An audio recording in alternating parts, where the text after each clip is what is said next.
واعبدوا الله ولا تشركوا به شيئا. Question suivante, question d'une sœur. Ma question se porte sur l'application qui s'appelle Snapchat.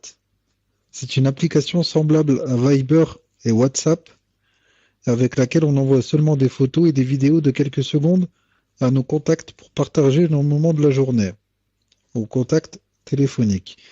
J'ai vu que beaucoup de sœurs salafiettes utilisent cette application et envoient leurs vidéos d'âme et photos à leurs contacts. Les photos et vidéos sont détruites après 10 secondes, donc les sœurs ont assez confiance. J'ai une mauvaise appréhension sur cette application, donc je viens à vous, cher, pour savoir votre avis sur celle-ci, tout en sachant que cette application a déjà été piratée et des photos ont été volées. Qu'Allah vous bénisse, cher, et récompense les administrateurs, et pardonnez-moi pour la longueur de la question. Tfadal, cher.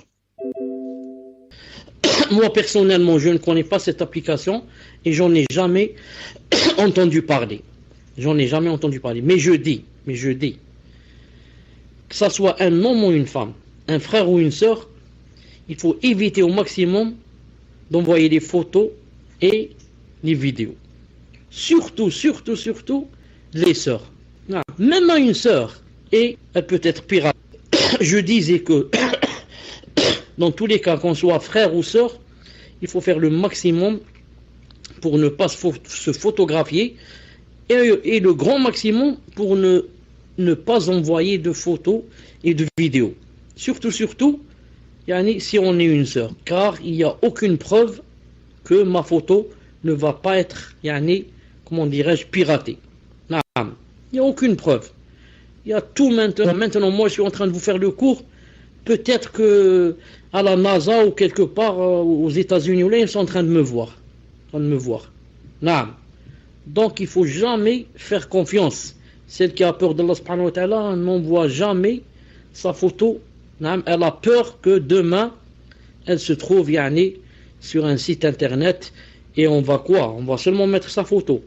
On va trafiquer avec Photoshop et avec maintenant il y a 1000 logiciels et on va la montrer dans un état, c'est pas la peine de le dire, qu'Allah subhanahu wa ta'ala nous préserve. Et ensuite elle passera sa vie dans quoi? Dans les remords et dans les pleurs et dans l'angoisse. Non, beaucoup de sœurs ont retrouvé leur tête coupée en hijab et autres dans des sites pornographiques. Qu'Allah ta'ala nous préserve. C'est très très dangereux. Celui qui joue avec ses photos joue avec le feu. Non, celui qui joue avec ses photos est en train de jouer avec le feu. Et celui qui joue avec le feu, tôt ou tard va se brûler.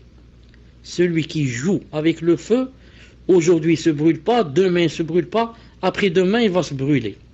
Allah Ta'ala nous préserve. Tfaddal.